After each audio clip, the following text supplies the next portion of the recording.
السلام علیکم ورحمۃ اللہ وبرکاتہ.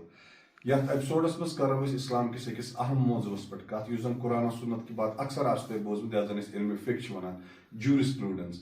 اسلامی فقہ کی ہم جب بات کریں گے امیک مطلب go deep understanding of Quran and سنہ یا انڈرسٹینڈنگ ود کمپریہنشن. ات موضوعس پہ کت کرنے خاطر سمکھو اس پروفیسر ظہور احمد صبس یم زن الکلیت سلفیس بٹمال پرناوان. یہند مختصر تعارف دم بہ یت پہ کہ پن graduation post graduation even P H D کورمت مدینہ یونیورسٹی پہ. یمن وراثتس پہ زبردست عبور تو یہند پی ایچ ڈی علم فقہس پہ. تو آج سمکھو اس پروفیسر ظہور احمد صبس تمن ست کرو اس علم فقہس ہم کرتے ہیں ہمارے شو میں. السلام علیکم ورحمۃ اللہ وبرکاتہ. السلام ورحمۃ اللہ وبرکاتہ. ڈاکٹر صاحب جو پہلا ہمارا سوال ہوگا یہی کہ فقہ کی تعریف کیسے کریں گے اور اس کے بنیادی مقاصد کیا ہے؟ بسم اللہ الرحمن الرحیم. الحمد للہ رب العالمین الصلاۃ والسلام علی سید الانبیاء والمرسلین نبینا محمد وعلی آلہ وصحبہ اجمعین اما بعد. سب سے پہلے میں اس حدیث کی طرف اشارہ کرتا ہوں جس کے اندر یہ لفظ آیا ہے.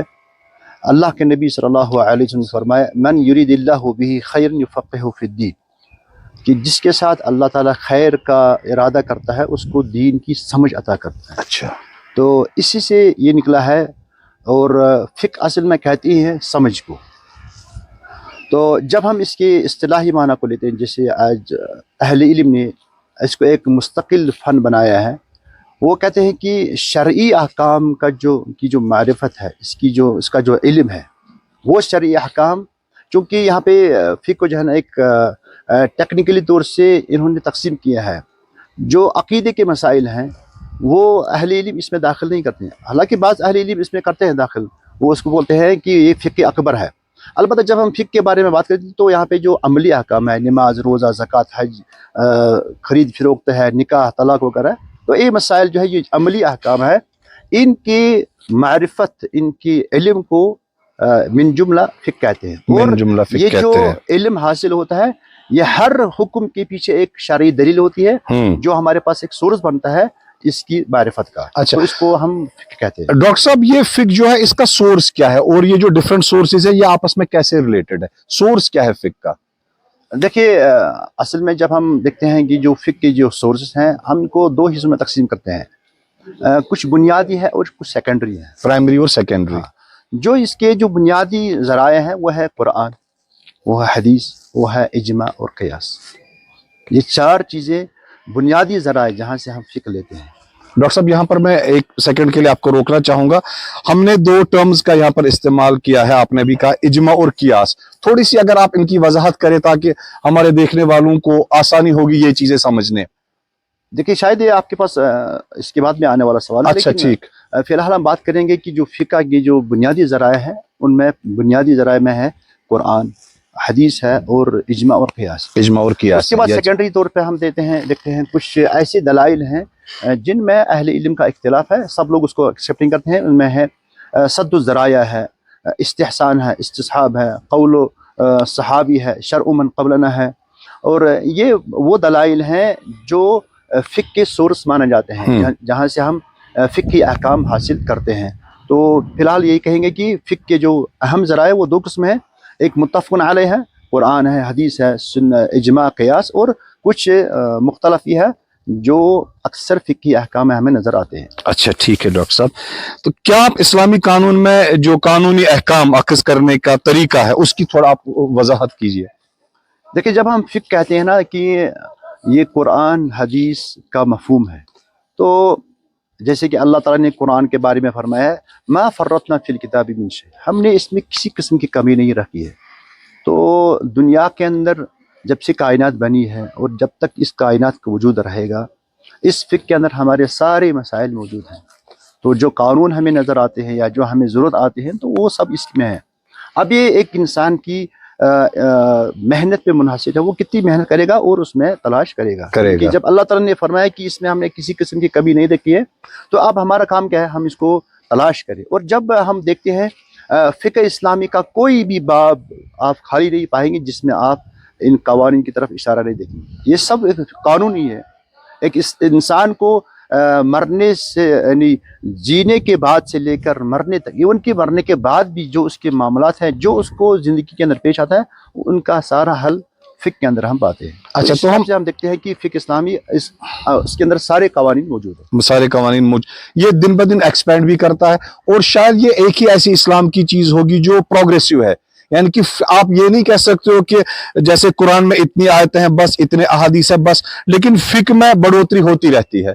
नए नए मसाइल जब हमारे दरपेश आते हैं तो फिक के नए नए अहकाम फिर वाज़ेह हो जाते हैं।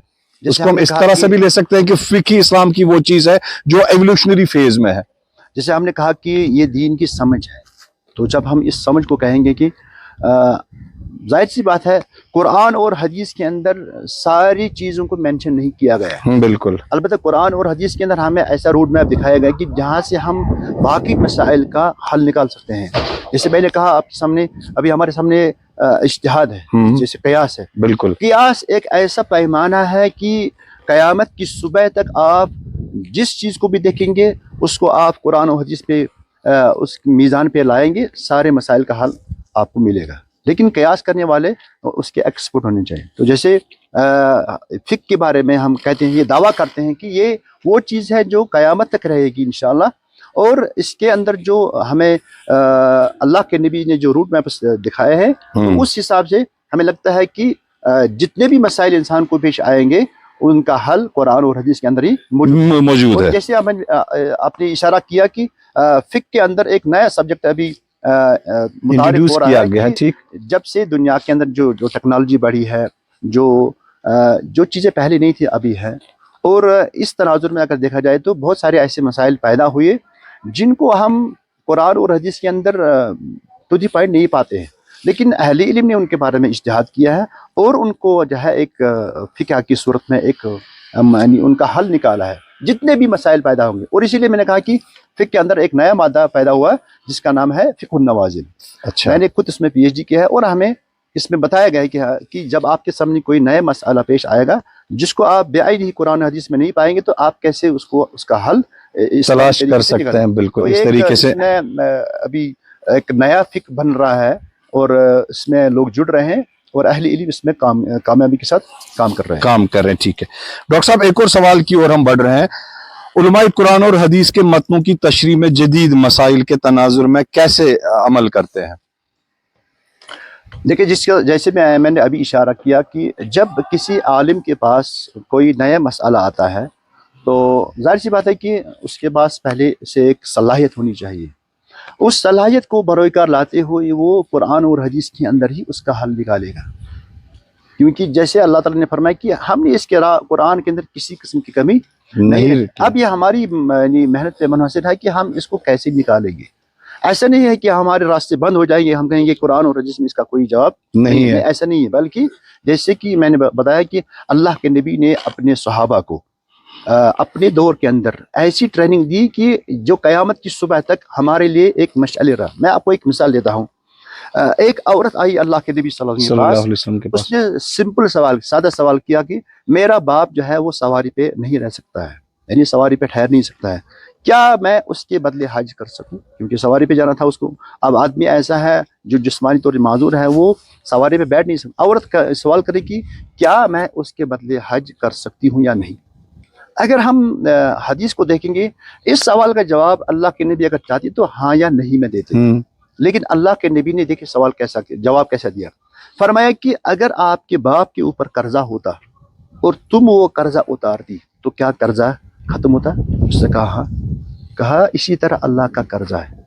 तो देखिए यहाँ पे अल्लाह के नबी ने जो सूरत पेश की, इसको हम बोलते हैं कयास, कि एक सूरत जो उस औरत के जहन में थी कि अगर मैं अपने बाप का कर्जा उतारूं तो बाप का कर्जा उतर जाएगा। एक सूरत जिसके बारे में वो पूछ रही थी, तो उस मालूम सूरत को जो है ना, जब उसे सामने रखा तो खुद ब खुद उसके सामने जवाब आ गया। हालांकि मैंने कहा कि उसमें सवाल में सिर्फ जवाब हाँ या नहीं में हो सकता, लेकिन अल्लाह के नबी ने जो तरीका उसको सिखाया। और हमारे पास इस तरह की बहुत सारी मिसालें हैं जहाँ पे अल्लाह के नबी ने अपने सहाबा को ट्रेनिंग दी कि आप कैसे इज्तिहाद करोगे। इसको हम बोलते हैं फिक़ह समय कयास।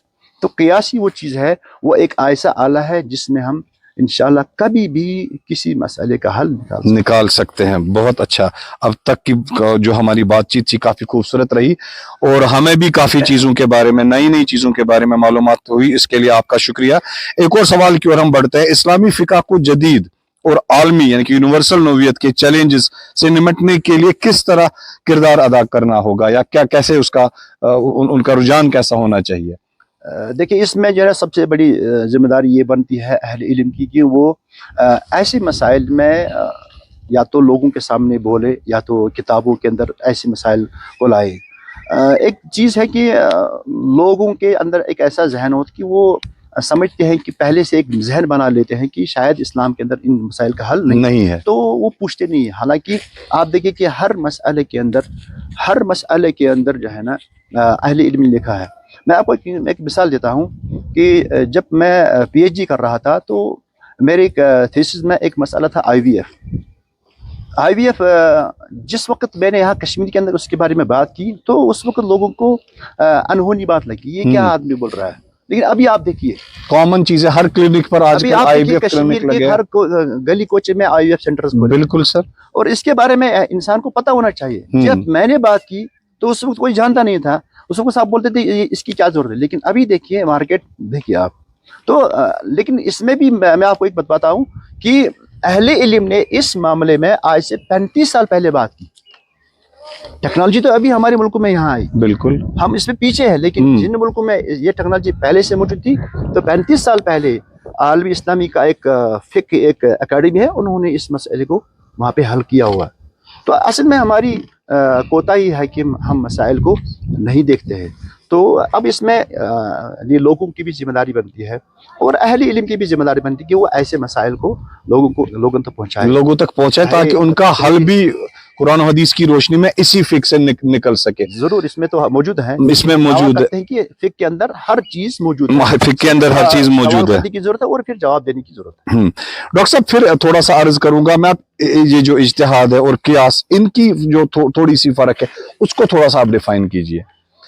देखिए, इज्तिहाद और कियास में फ़र्क नहीं है। इज्तिहाद हम कहते हैं मेहनत करना, कि एक इंसान जो इस काबिल हो वो शरई अहकाम के अंदर इतनी मेहनत करे ताकि वो वहाँ से शरई हुक्म निकाले। तो आप इसमें जो मुख्तलिफ तरीके होते हैं, मसलन कोई एक तरीका ऐसा होता है कि मैं मिसाल देता हूँ आपके सामने। एक वक्त ऐसा आया जब दुनिया के अंदर जो बोफिया सिस्टम है वो इंट्रोड्यूस हुआ।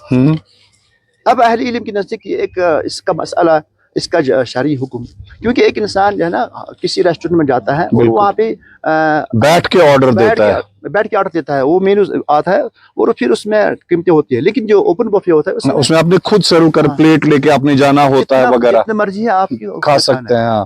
तो जब अहले इल्म के नज़दीक ये मसला आया तो उन्होंने देखा कि पहले ज़माने में एक मसला ऑलरेडी चला आया है कि लोग इराक के अंदर और शाम के अंदर हमाम का इस्तेमाल करते थे। हमाम का इस्तेमाल, तो गर्म पानी वहाँ रहता था, तो वहाँ पे एक कीमत रहती थी मुकर्रर। तो जो आदमी वहाँ जाता था, अब देखिए वहाँ पे कोई आदमी जो है ना एक मिकदार इस्तेमाल करता है पानी की, कोई उससे ज़्यादा कोई उससे कम, लेकिन कीमत सबकी थी।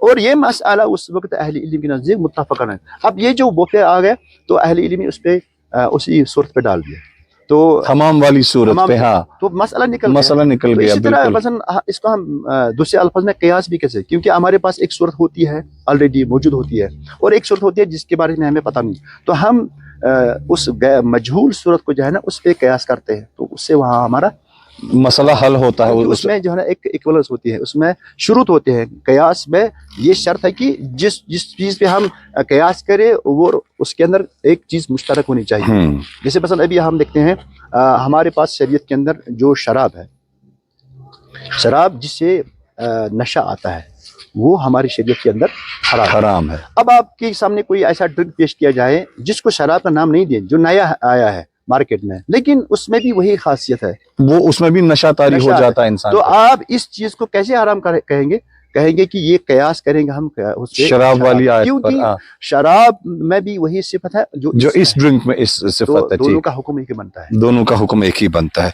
बहुत बहुत शुक्रिया आपका। क्या आप समझते हैं कि इस्लामी फिक्र में मुख्तलिफ फिक्री मकातिब फिक्र मौजूद है, और क्या वो किसी कभी कभी एक ही प्लेटफॉर्म पे नजर आते हैं, कभी उनमें कॉमनलिटी पाई जाती है, या जो मुख्तलिफ राय है इसके क्या असबाब है? देखिए, ये जानना ज़रूरी है कि जब से फ़िक़्ह का वजूद आया है तब से जो है ये इख्तिलाफ, क्योंकि फ़िक़्ह का असल मकसद ये है या इसका असल माना ही फ़हम है। یہ ہم اللہ کے نبی کے دور سے دیکھ رہے ہیں.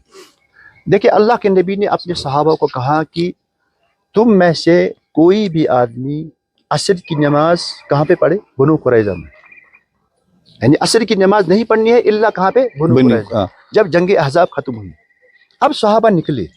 بعض صحابہ نے دیکھا کہ راستے میں ہی عصر کا وقت ہوا تو انہوں نے کہا کہ اصل میں اللہ کے نبی کا ماننا ہے، ان کا یہ ماننا ہے کہ ہم جلدی وہاں جائیں، جلدی وہاں جائیں، نماز ہم اپنے ٹائم میں پڑھیں گے. بعض صحابہ کو تاخیر، انہوں نے کہا نہیں ہمیں حکم ہوا ہے کہ نماز وہیں جا کر پڑھنی ہے. تو یہ اللہ کے نبی کے دور میں ہوا، یعنی اس نے اس طرح سمجھا اور اس نے اس طرح سمجھا. تو فقہ جو ہے نا یہ فہم ہے. تو جب اجتہاد کے اندر آپ ایک طریقے سے سمجھیں گے، میں دوسری طریقے سے سمجھوں، تو نتیجہ یہ نکلا کہ ہمارے رائے مختلف ہوں گے. لیکن ہمارا جو اجتہاد ہے اس کا ٹارگٹ ایک ہی ہوگا. اجتہاد ہمارا، کیونکہ ہمیں شریعت کے اندر یہ گائیڈ لائن دی گئی ہے کہ آپ اختلاف کر سکتے ہو لیکن افتراق نہیں. مثلا میں مثال کے ساتھ سمجھاتا ہوں. اگر کسی بستی میں کسی جگہ گورنمنٹ نے فیصلہ کہ یہاں پہ ہمیں اسکول ڈالنا ہے، اب ایک محلے والے کہتے ہیں کہ اس محلے میں ڈالیں گے، ایک محلہ کہتا ہے نہیں اس میں. اسکول قائم کرنا یہ سب کا ٹارگٹ ہے، لیکن بعض کہتے ہیں یہاں پہ، بعض کہتے ہیں اس کو کہتے ہیں اختلاف. لیکن کبھی کبھی ڈاکٹر صاحب یہ اختلاف پولز اپارٹ ہوتے ہیں، یعنی کہ اتنے زبردست یہ اختلافات کبھی اتنے شدید ہوتے ہیں کہ لگتا ہے کہ یہ ایک بات کہتا ہے، یہ دوسری بات کہتا ہے، سورس تو ایک ہی ہوتا ہے. یہاں پر ڈفرینٹ انٹرپریٹیشن کی بات تو میں سمجھ گیا، لیکن کبھی آپ کو نہیں لگتا ڈاکٹر صاحب کی جو 4 مذہب ہمارے ان میں شدید اختلاف پایا جاتا ہے فقہ میں؟ دیکھیے اس میں ایک چیز کام کرتی ہے، وہ ہے تعصب. اگر ہمارا اختلاف کے اندر مقصد ایک ہی ہوگا تو پھر یہ اختلاف افتراق کا سبب نہیں بن سکتا. ٹھیک، کیونکہ ہمارے فقہ کے اندر ایک قانون ہے، لا تبدیع فی مسائل الخلاف. اختلافی مسائل جہاں پہ ہو وہاں پہ ایک فریق دوسرے فریق کو بدعتی نہیں کہہ سکتا. بدعتی نہیں یہاں کہہ پہ سکتا. ہماری یہ المیہ ہے اس وقت ہمارے خاص کر برصغیر ہند میں جو دیکھنے میں آیا ہے کہ یہاں پہ مان لیجیے میں اور آپ کسی مسئلے میں اختلاف کرتے ہیں، میں چاہتا ہوں کہ نہیں میں اپنی بات ہی ثابت کروں، ہاں، تو میرے اندر آپ کی بات قبول کرنے کا جذبہ ہی نہیں. تو جب تک انسان کے اندر ایسی لالچ رہے گی تو پھر مسائل حل نہیں ہوں گے. ورنہ اگر میں آپ کی بات کو قبول کرنے کی مثلا جرات رکھتا ہوں، آپ کی کوئی قیمتی بات سامنے آئی تو یہ مسائل حل ہو جائیں گے. دوسرا سوال بھی میرا ڈاکٹر صاحب یہی تھا کہ جو مختلف مکاتب فکر کے علماء ہیں وہ کیسے باہمی تعاون کے ساتھ مطلب ایک دوسرے کے ساتھ رہ سکے اور باہمی تعاون کر سکے. وہ اس وجہ سے اس طرح سے کر سکتے ہیں کہ جب ہم تعصب کو بالائی طاق رکھتے ہوئے یعنی کسی مسئلے کا حل تلاش کریں، اور وہی ایک طریقہ ہے. جب تک تعصب ہمارے اوپر غالب آئے گا نتیجہ یہ نکلے کہ ہم کسی نتیجے پہ نہیں پہنچیں. اور نتیجہ کیا نکلے گا کہ عوام الناس کا جو ہے وقت ضائع ہوگا اور دین کے اندر ان کو اچھی رہنمائی. یہ میں اپنے لیے بھی کہتا ہوں اور یہ میں اپنے دوسرے اہل علم حضرات کے لیے بھی کہتا ہوں کہ جب ہمیں کسی مسئلے کا حل تلاش کرنا ہوگا تو اس وقت ہمیں تعصب سے بالا یعنی اٹھ کر جو ہے نا اس مسئلے کا حل تلاش کرنا ہوگا. کیونکہ جب ہم تعصب کو سامنے رکھیں گے تو نتیجے نکلے کہ ہم نتیجے پر نہیں پہنچیں گے، کوئی حتمی نتیجہ ہمارے سامنے نہیں آئے. تو ضروری ہے کہ ہمارے اندر ایک دوسرے کی بات قبول کرنے کا جذبہ موجود ہو. بالکل. ڈاکٹر صاحب آپ کو لگتا ہے کہ پھر بڑے بڑے عالموں کو آپس میں بیٹھ کر جو زبردست ہمارے برننگ ایشوز ہے جیسے طلاق کا مسئلہ، آپ دیکھتے ہو ڈاکٹر صاحب کہ طلاق کا مسئلہ جب بھی ابھرتا ہے میڈیا اس کو کیسے اچھالتی ہے اور ہمارے جو آپس کے عالم ہیں وہ کسی ایک نتیجے پر نہیں پہنچتے ہیں. کیا یہاں پر یہ فقہی ڈفرنس آف اوپینین ہے؟ وہ ہے پہلے سے، لیکن یہ کب شدت اختیار کر رہی ہے جب میں نے کہا نا پہلی بات کہ جب ہمارے اوپر تعصب غالب آتا ہے. میں کہتا ہوں نہیں میری بات چلنی چاہیے، آپ کہتے ہیں نہیں میری ہی بات چلنی چاہیے. یہاں پر پھر سے وہی سوال کر سکتے ہیں کہ جیسے آپ نے کہا کہ فقہ کا اصل میں وجود تو قرآن و سنت سے ہی نکلتا، سورسز تو وہی ہے، تو یہاں پر یہ ڈیویشن، یہ فرق فقہ کی وجہ سے پھر واضح ہو جاتی ہے. دیکھیں تعصب تو ٹھیک ہے، میں مانتا ہوں تعصب اپنی جگہ ہے، ٹالرنس نہیں ہے لوگوں میں، ایکسیپٹنس نہیں ہے لوگوں میں، لیکن ان کی اپنی اپنی انٹرپریٹیشنز بھی تو انہی سورسز سے آئی ہے نا. وہ ضرور آئی ہے تو، لیکن ہم ایک نتیجے پر پہنچ سکتے ہیں. کبھی کبھار مثلا دیکھیں جہاں ہمیں حالات مجبور کر رہے ہیں، دیکھیں ہمیں آپ کو کشمیر کی بات کر رہا ہوں، خاص کر برصغیر ٹھیک ہے. یہاں پہ طلاق کا جو ایشو ہے نا، طلاق کا ایشو ہے. مان لیے میں مانتا ہوں کہ آپ کہتے ہیں کہ 3 طلاق جو ہے وہ 3 ہی واقع ہوتی ہے. میں کہتا ہوں کہ نہیں 3 طلاق ایک ہی ہوتی ہے. کیا ایسا نہیں ہو سکتا ہے کہ ہم ماحول کو دیکھ کر एक मुत्तफिक फैसला नहीं। बिल्कुल, वही मेरा कहने का मतलब ही वही था।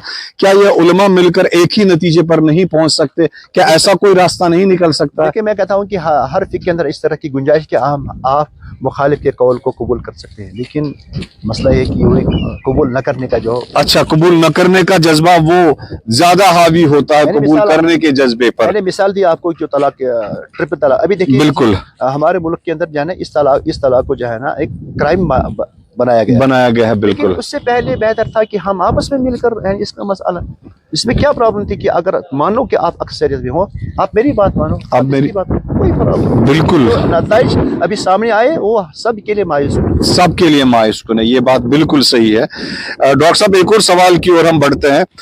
उलमा इस्लाम का कम्युनिटी को फिक्की क्या है ये मसाइल पर रहनुमाई करने में क्या किरदार है? इसमें देखिए अहले इल्म को जो है ना, जो जिनको मौका मिलता है अवामी इज्तिमात में बयान करने का, उनको रिवायती अंदाज में बात अभी छोड़नी चाहिए। अभी जो हम लोगों को जो है ना कहीं गैदरिंग करते हैं, कहीं जमा करते हैं, तो लगता है कि ये लोग जो है एंजॉय करने के लिए आए हैं, एंजॉय करने के एंटरटेनमेंट में हो गए बन गया, लेकिन लोगों को कुछ मिल नहीं रहा है। 1 घंटे में इंसान पढ़ता है, क्या सुना, क्या आपको हासिल हुआ, नहीं मज़ा आया, क्या मज़ा आया, क्या सुना आपने, वो लगता है कि उसके पहले कुछ पढ़ा ही नहीं, उसके पहले कुछ पढ़ा ही नहीं। मुकाबले में अगर जो अहले इल्म हजरात इस बात को ज़्यादा प्रेफर करें कि नहीं, मैं ऐसे मसाइल को सामने लाऊं जिनसे लोगों को पता चले, यानी अमूमी मसाइल जो हमारी नमाज के मसाइल है, गुस्ल के मसाइल है, तहारत के मसाइल, वो लोगों को पता नहीं है।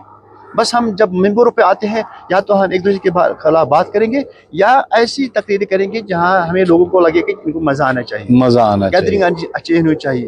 तो मुझे लगता है कि हालात इस तरह के पैदा हो रहे हैं कि अहले इल्म हजरात को, जो मुकर्रब हजरात है, उनको चाहिए कि वो लोगों को जो है ना इन छोटे छोटे मसाइल से बाखबर करें, बाखबर लोगों करें। को कुछ पता नहीं है। अच्छा डॉक्टर साहब, एक सवाल और है, बड़ा अहम सवाल है मेरी नज़र में, ये कि आजकल आप हमारे कश्मीर की सूरत हाल देखते हैं कि कैसे सोशल मीडिया पर एक आलिम दूसरे आलिम पर शब व शितम करता है, इवन गाली गलोच से भी वो गुरेज नहीं करते हैं। तो ऐसे में एक सवाल मेरे जहन में उभरता है कि मान लीजिए हमने सोसाइटी में डॉक्टर्स को बनाना है या इंजीनियर्स को बनाना है, हमारे यहाँ एक कॉमन एंट्रेंस टेस्ट होता है, उससे क्या साबित होता है कि हम क्रीम की सिलेक्शन करते हैं।